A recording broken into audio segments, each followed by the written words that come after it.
فرمایا لہم قلوب لا یفقہون بہا، اللہ پاک جل شانہ فرماتے ہیں جس کا دل قرآن کریم سمجھنے کا عادی نہیں، لہم قلوب لا یفقہون بہا، جس کا دل قرآن سمجھنے کے لیے تیار نہیں، وَلَهُمْ أَعْيُنٌ لَا يُبْصِرُونَ بِهَا، جس کا کان اللہ کا قرآن سننے کے لیے تیار نہیں، أَمْ لَهُمْ آذَانٌ لَا يَسْمَعُونَ بِهَا، أَمْ لَهُمْ آذَانٌ يَسْمَعُونَ بِهَا، جس کا کان خدا کا قرآن سننے کو تیار نہیں۔ خدا دوستو خیر مقدم ہے آپ کا ہمارے چینل حنیف ریئیکٹ پر۔ امید ہے آپ سب حضرات خیر و عافیت سے ہوں گے۔ دوستو آج کا یہ بیان بہت ہی زیادہ اہم اور بہت ہی زیادہ خاص ہے۔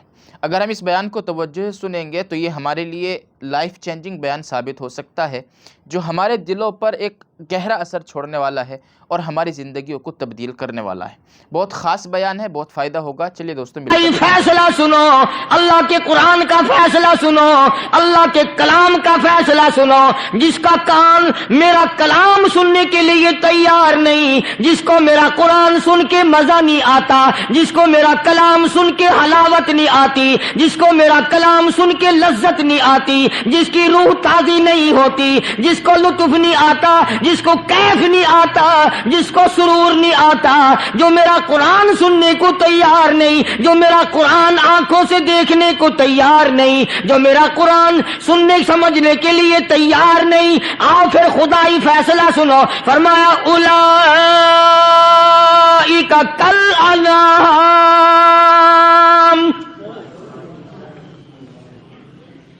میرا فیصلہ نہیں، کسی پارٹی کا فیصلہ نہیں، کسی فرقے کا نہیں، کسی طبقے کا نہیں، کسی جماعت کا نہیں۔ فرمایا اولئک الانعام،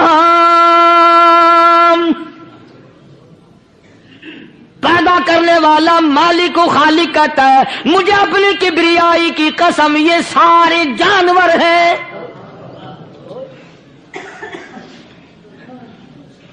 یہ سارے کے سارے جانور ہیں، یہ درندے ہیں جو ایک دوسرے کو چیر پاڑ کر کھاتے ہیں، یہ درندے ہیں جو ایک دوسرے کا خون پیتے ہیں۔ فرمایا بل ہم اضل، جانوروں سے بھی بدتر۔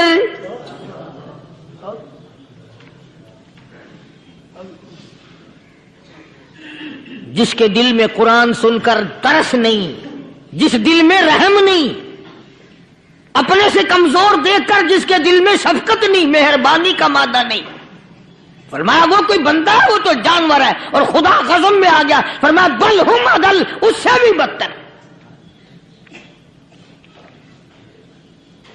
اللہ والے جو ہیں وہ ان خصلتوں کو دور کراتے ہیں، اور وہ آدمی کے مزاج اور دل میں سے ایسی چیزیں نکالتے ہیں جو اس کی بربادی کا ذریعہ بنتا ہے۔ دل کی بیماریوں کا کسی کو فکر نہیں، بخار ہو جائے آپ چڑھ جائے آپ کو پتہ چل جاتا ہے، نزلہ ہو جائے آپ کو پتہ چل جاتا ہے، کھانسی ہو جائے پتہ چل جاتا ہے، دل کی بیماریوں کا کیا پتہ چلے؟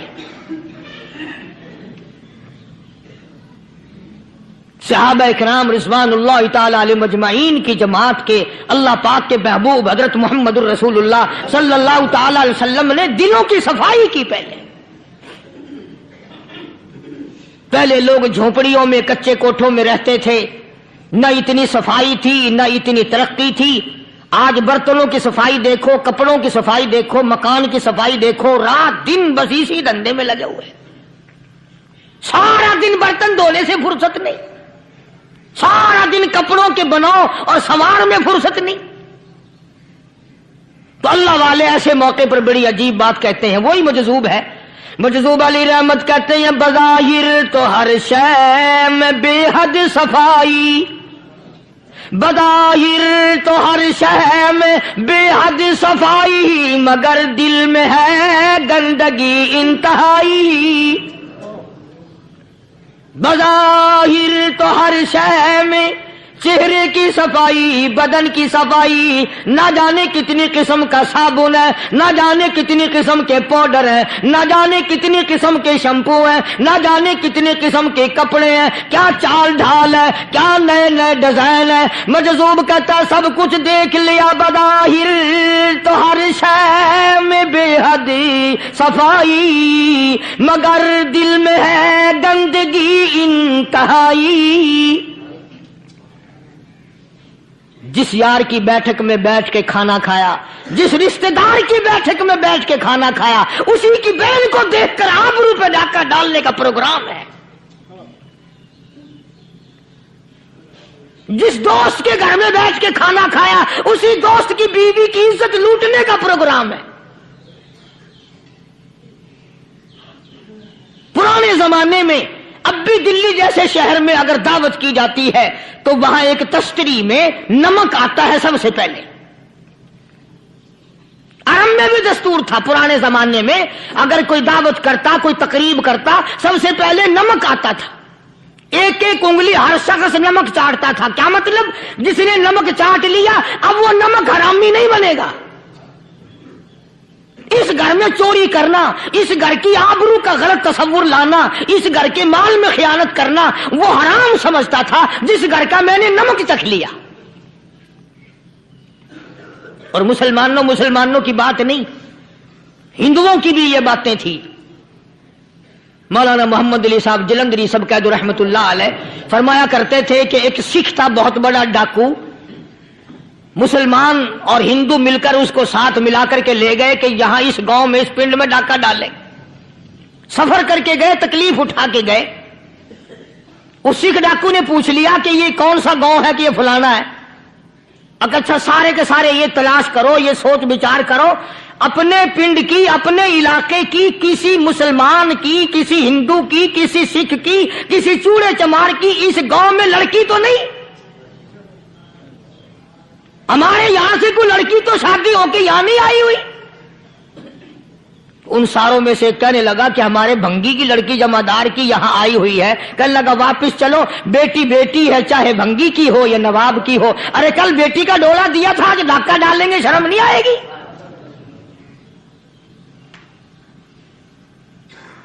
آج وہ تصور کہاں چلے گئے؟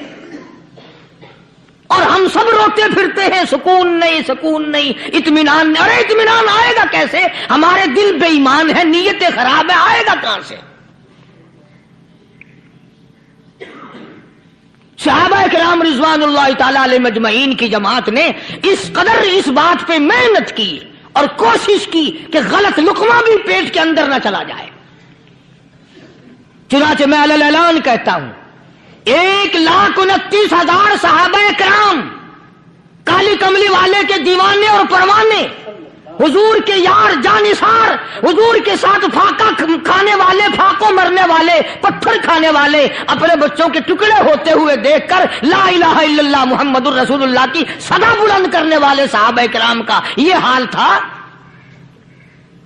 پیدل سفر کر کے جاتے تھے یہودی عیسائی، شام نکل گئے، فلسطین نکل گئے، ہندوستان آ گئے، 2 سال لگ جاتے تھے، اپنی جوان بیٹیوں کو مسلمانوں کے گھروں میں چھوڑ کے آ جاتے تھے۔ کبھی نگاہ نبوت نے جن کو رنگ دیا تھا، کبھی کسی صحابی پہ ذرہ برابر الزام نہیں لگا۔ ان یہودیوں کا، ان عیسائیوں کا یہ عقیدہ تھا کہ محمد صلی اللہ علیہ وسلم کے جو غلام ہیں، ان کی نگاہ بھی پاک ہے، ان کے دل بھی پاک ہیں، ان کے ارادے بھی پاک ہیں، ان کے ہاتھ بھی پاک ہیں۔